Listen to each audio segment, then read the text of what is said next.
Hi friends, welcome back to our channel. ಇವತ್ತು ಬೆಳಗ್ಗೆನೇ ಎದ್ದೋಗಿ ತರಕಾರಿ, ಹೂವು, ಹಣ್ಣು ಎಲ್ಲನೂ ನಾನು ನಮ್ಮ ಮನೆಯವ್ರು ಹೋಗಿ ತಂದ್ವಿ. ಇವತ್ತು ನಮ್ಮ ಅತ್ತೆ ಮಾವನ ಕಳಸ ಪೂಜೆ, ಹಾಗಾಗಿ ಬೇಗ ಬೇಗ ಎಲ್ಲ ರೆಡಿ ಮಾಡ್ಕೊತಾ ಇದ್ದೀವಿ. ಈಗ ಕಳಸ ಉಡೋಣ ಅಂತ ಹೇಳ್ಬಿಟ್ಟು ಈ ಚೆಂಬಲ್ಲಿ ತಲೆ ಸವರ್ಬಿಟ್ಟು ಒಂದು ಚೊಂಬು ಅಕ್ಕಿನ ಹಾಕ್ಕೊತಾ ಇದ್ದೀನಿ ಕಳಸ ಉಡೋದಕ್ಕೆ. ಪೂರ್ತಿ ಡೀಟೇಲಾಗಿ ವೀಡಿಯೋ ಹಾಕೋಕ್ಕಾಗಿಲ್ಲ, ಏಕೆಂದರೆ ಫುಲ್ಲು ಗಡಿಬಿಡಿಯಾಗಿ ಬೇಗ ಬೇಗ ಮಾಡಿದ್ದು, ಹಾಗಾಗಿ ಫುಲ್ ಡೀಟೇಲ್ ವೀಡಿಯೋ ಹಾಕಿಲ್ಲ. ಇವರು ನಮ್ಮ ಅತ್ತೆ ಮತ್ತು ಮಾವ. ಅತ್ತೆ ಸ್ವಂತ ನಮ್ಮಪ್ಪಂಗೆ ಅಕ್ಕ ಆಗಬೇಕು, ಸೋದರತ್ತೆ ಮಗನಿಗೆ ನನ್ನ ಕೊಟ್ಟಿರೋದು. ಹೆಸ್ರುಬೇಳೆ ಪಲ್ಯ, ಕಾಬೂಲ್ ಕಡಲೆ ಪಲ್ಯ, ಅನ್ನ ಸಾಂಬಾರು, ಚಿತ್ರಾನ್ನ, ವಡೆ, ಪಾಯಸ ಎಲ್ಲ ಮಾಡಿದ್ವಿ. ಮತ್ತು ನಮ್ಮ ಮಾವಂಗೆ ಇಷ್ಟ ಅಂತ ಗೋಡಂಬಿ, ದ್ರಾಕ್ಷಿ, ಮಿಕ್ಸ್ಚರು, ಸ್ವೀಟ್ಸು ಎಲ್ಲ ಇಟ್ಟು ಪೂಜೆ ಮಾಡಿದ್ವಿ. ಅಷ್ಟರಲ್ಲಿ ಟೈಮ್ 2 ಗಂಟೆ ಆಗೋಗಿತ್ತು. ಇಲ್ಲಿ ಫಸ್ಟ್ ಕೂತಿರೋರು ನಮ್ಮ ಮನೆಯವರು, ಮತ್ತು ನನ್ನ ತಂಗಿ ಗಂಡ, ಇವ್ನು ನನ್ನ ತಮ್ಮ, ಮತ್ತು ಆ ಕಡೆ ಕೂತಿರೋದು ನಮ್ಮ ಅತ್ತೆ ಮಗ. ಇವರು ನಮ್ಮಮ್ಮ ಮತ್ತು ತಂಗಿ, ಇವರು 2ನೇ ನಾದಿನಿ ಮತ್ತು ಅವ್ರ ಗಂಡ, ಇವನು ನಮ್ಮ ಅಕ್ಕನ ಮಗ. ಇವರು ನಮ್ಮ ಅಕ್ಕ ಆಗಬೇಕು, ಮತ್ತು ಅವ್ರ ಮಗಳು ಮಗ.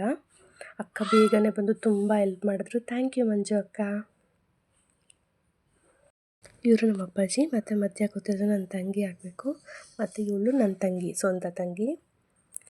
ಏನು ರುಚಿ ನೋಡ್ದಿರ ಮಾಡಿದ್ದು ಅಡುಗೆ ಮಾಡಿದ್ರೆ ಬರೋದಾಗಿತ್ತು ಎಲ್ಲ. ಈಗ ನೋಡ್ತಿಲ್ಲ, ಇವರು ನಮ್ಮ ಅತ್ತೆ, ಮತ್ತು ಈ ಕಡೆ ಕೂತಿರೋದು ಮಾವ. ಅವರು ಅಣ್ಣ ಆಗಬೇಕು ನನಗೆ, ಮತ್ತು ಇವರು ನನ್ನ ಫೇವ್ರೆಟ್ ಅತ್ತೆ ಅಂತ ಹೇಳ್ಬೋದು. ಮತ್ತು ನೈಟ್ಗೆ ಎಲ್ಲರೂ ಸಾಂಬಾರೆಲ್ಲ ಮಿಕ್ಕಿತ್ತಲ್ವ, ಪಲ್ಯ ಎಲ್ಲ, ಅದಕ್ಕೆ ಪರೋಟ ಎಲ್ಲ ಹಾಕ್ಕೊಂಡು ತಿಂದ್ವಿ. ನಮ್ಮ ಅತ್ತೆಗೆ ತಂಗಿ ಆಗಬೇಕು, ಹಾಗಾಗಿ ಎಲ್ಲ ಅವರ ಚೈಲ್ಡ್ಹುಡ್ ಮೆಮೊರೀಸ್ ಎಲ್ಲ ನಮ್ಮ ಹತ್ರ ಹೇಳ್ಕೊಂಡು ಮಾತಾಡಿಕೊಂಡು ಸ್ವಲ್ಪ ಬೇಜಾರು ಕೂಡ ಆದರು. ನಮ್ಮ ಅಕ್ಕ ಇರಬೇಕಿತ್ತು, ಚೆನ್ನಾಗಿರ್ತಿತ್ತು ಅಂತ. ಹೀಗೆ ಎಲ್ಲ ಮಾತಾಡಿಕೊಂಡು ಕೂತಿದ್ವಿ. ಮತ್ತು ಇದು ಜನ್ಯ ಅಂತ ಹೇಳ್ಬಿಟ್ಟು ನನ್ನ ಮಗಳಿಗೆ ಫೇವ್ರೇಟ್. ಇವಳು ಯಾವಾಗೂ ಜನ್ಯಕ್ಕ ಅಂತ ಓಡಾಡ್ತಿರ್ತಾಳೆ ಅವಳ ಹಿಂದೆ. ಮತ್ತು ಅಷ್ಟರಲ್ಲಿ ಮಲಗೋ ಟೈಮ್ ಆಯಿತು. ಇವತ್ತಂತೂ ದಿನ ಹೇಗೆ ಹೋಯ್ತು ಅಂತಲೇ ಗೊತ್ತಾಗಲಿಲ್ಲ, ಅಷ್ಟು ಗಡಿಬಿಡಿಯಾಗಿ ಹೋಯಿತು. ನೈಟ್ ಮಲಗಬೇಕಾದ್ರೆ ಇಬ್ಬರು ಅವ್ರ ಅಜ್ಜಿ ಮಲ್ಕೊಂಡು ಕತೆ ಹೇಳು ಅಂತ ಕತೆ ಕೇಳ್ಕೊಂಡು ಮಲಗ್ತಾಯಿದ್ರು. ಹೋಗ್ತಿದ್ದಂತೆ ಇದೇನಪ್ಪ ಇದು ಇದೇನಜ್ಜಿ ಇದು ಅಂದರೆ ಹೋಗಿಯಪ್ಪ ಹೋಗಿ ಅಂತಂತ ಅಜ್ಜಿ ಹೋದ್ರು. ಅಯ್ಯೋ ಬಿಕ್ಕಿ ಮಾತಾಡ್ಬಾರ್ದು, ಸರಿಯಾಗಿ ಮಾತಾಡಬೇಕು ಅಂತ ಅಜ್ಜಿ ಅವಾಗ ಅಂದ್ಕೊಂಡು ಎಲ್ಲ ಓದ್ಕೊಂಡು ಹೋಗ್ಬಿಟ್ಟವ್ರು. ಮತ್ತು ಬೆಳಗ್ಗೆ ಎದ್ದಳು ಅಂತಂದರೆ ರಿತ್ವಿಕ್ ನೋಡಿ ಅವ್ರ ತಾತನ ಮೇಲೆ ಹೋಗಿ ಮಲ್ಕೊಂಡಿದ್ದಾನೆ. ಟೈಮ್ ಬೇರೆ ಆಗ್ತಾಯಿತ್ತು, ಬೇಗ ಸ್ನಾನ ಮಾಡಿ, ಮತ್ತು ಬೆಳಗ್ಗೆ ನಾನು ಬೇಗ ಕಳಸ ಕದಲಿಸ್ತೀನಪ್ಪ, ನೀವು ಬರೋ ಅಷ್ಟೊತ್ತಿಗೆ ಪೂಜೆ ಮಾಡಿರಿ ಅಂತ ಹೇಳಿದೆ. ಅದಕ್ಕೆ ಇಬ್ಬರೂ ಪೂಜೆ ಮಾಡ್ತಿದ್ದಾರೆ.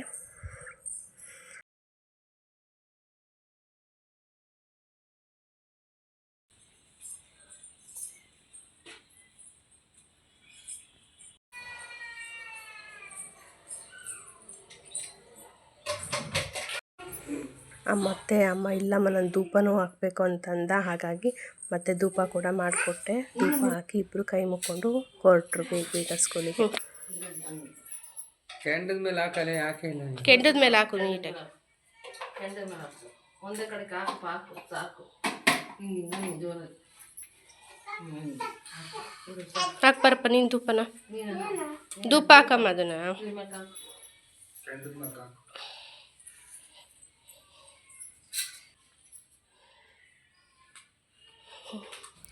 ಮತ್ತು ಬೆಳಗ್ಗೆ ತಿಂಡಿಗೆ ಬಿಸಿಯಾಗಿ ಎಲ್ಲ ತರಕಾರಿಗೆ ಹಾಕಿ ಉಪ್ಪಿಟ್ಟು ಮಾಡಿದ್ದೆ.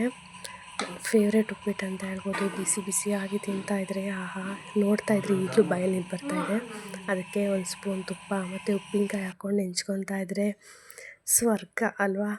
ನಿಮ್ಮ ಯಾರಿಗೆ ಇಷ್ಟ ಉಪ್ಪಿಟ್ಟು ಅಂತ ಕಮೆಂಟ್ ಮಾಡಿ.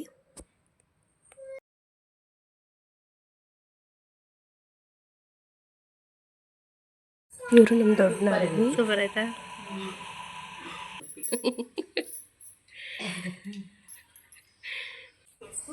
ಇವಳು ದೊಡ್ಡ ನಾದಿನಿ ಮಗಳು. ಬಾರಮ್ಮ ಅಜ್ಜಿ ತಾತಂಗೆ ಪೂಜೆ ಮಾಡು ಅಂತ ಮಾಡಿಸ್ತಾ ಇದ್ದೆ. ತಾತ ಕಾಪಾಡಪ್ಪ, ಕಾಪಾಡು ಅಜ್ಜಿ, ತಾತ ಕಾಪಾಡು, ವಿದ್ಯಾ ಬುದ್ಧಿ ಕೊಡು, ಕಾಪಾಡು.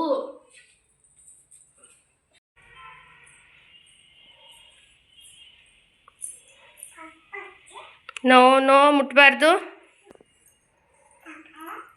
ಈಗ ಕಳಸನ ಕದಲಿಸ್ತಾ ಇದ್ದೀನಿ ಎತ್ತೋಣ ಅಂತ ಹೇಳ್ಬಿಟ್ಟು.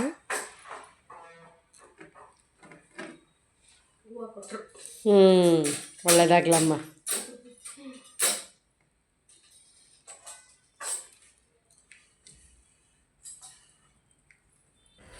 ಮತ್ತು ಅಕ್ಕಿ ಮೇಲ್ದಿದ್ದು ಹೂವು ಎಲ್ಲ ತೆಗಿತಾ ಇದ್ದೀನಿ. ಸ್ಟಾರ್ಟಿಂಗಲ್ಲಿ ತೋರಿಸ್ದೆ ಅಲ್ವಾ ತಳ ಸವರಿ ಒಂದು ಚೊಂಬು ಅಕ್ಕಿ ಹಾಕ್ತಾಯಿದ್ದೀನಿ ಅಂತ, ಅದಕ್ಕೆ ಜಾಸ್ತಿ ಆಗಿದೆಯೋ ಇಲ್ಲವೋ ಅಂತ ನೋಡೋದಕ್ಕೆ ಮೇಲ್ಗಡೆ ಹೂವು ಎಲ್ಲ ತೆಗಿತಾ ಇದ್ದೀನಿ. ಇದು ಮೊದಲಿಂದ ನಡ್ಕೊಂಬಂದಿರೋದು. ಅಕ್ಕಿ ಹಾಕಿರ್ತೀವಲ್ವ ಅದು ಎಷ್ಟು ಇದೆ, ಎಷ್ಟು ಜಾಸ್ತಿ ಆಗಿದೆಯಾ ಏನು ಅಂತ ಅಳತೆ ನೋಡಬೇಕು. ಮೊದಲಿಂದ ನೋಡ್ಕೊಂಬಂದಿದ್ದೀನಿ. ಪ್ರತಿ ವರ್ಷ ಜಾಸ್ತಿ ಆಗೇ ಆಗುತ್ತೆ. ಏನೋ ಮೂಢನಂಬಿಕೆನೋ ಏನೋ ಗೊತ್ತಿಲ್ಲ, ಒಟ್ಟು ನಮಗೆ ನಂಬಿಕೆ ಇದೆ ಅವ್ರು ಬಂದು ಆಶೀರ್ವಾದ ಮಾಡಿ ಹೋದರೆ ಅಕ್ಕಿ ಜಾಸ್ತಿ ಆಗುತ್ತೆ ಅಂತ. ಹಾಗಾಗಿ ಅಳತೆ ನೋಡ್ತಾ ಇದ್ದೀನಿ. ಈ ವಿಡಿಯೋ ಇಷ್ಟ ಆದರೆ ಲೈಕ್ ಮಾಡಿ, ಶೇರ್ ಮಾಡಿ, ಹಾಗೆ ಸಬ್ಸ್ಕ್ರೈಬ್ ಮಾಡಿ ಸಪೋರ್ಟ್ ಮಾಡಿ. Thank you.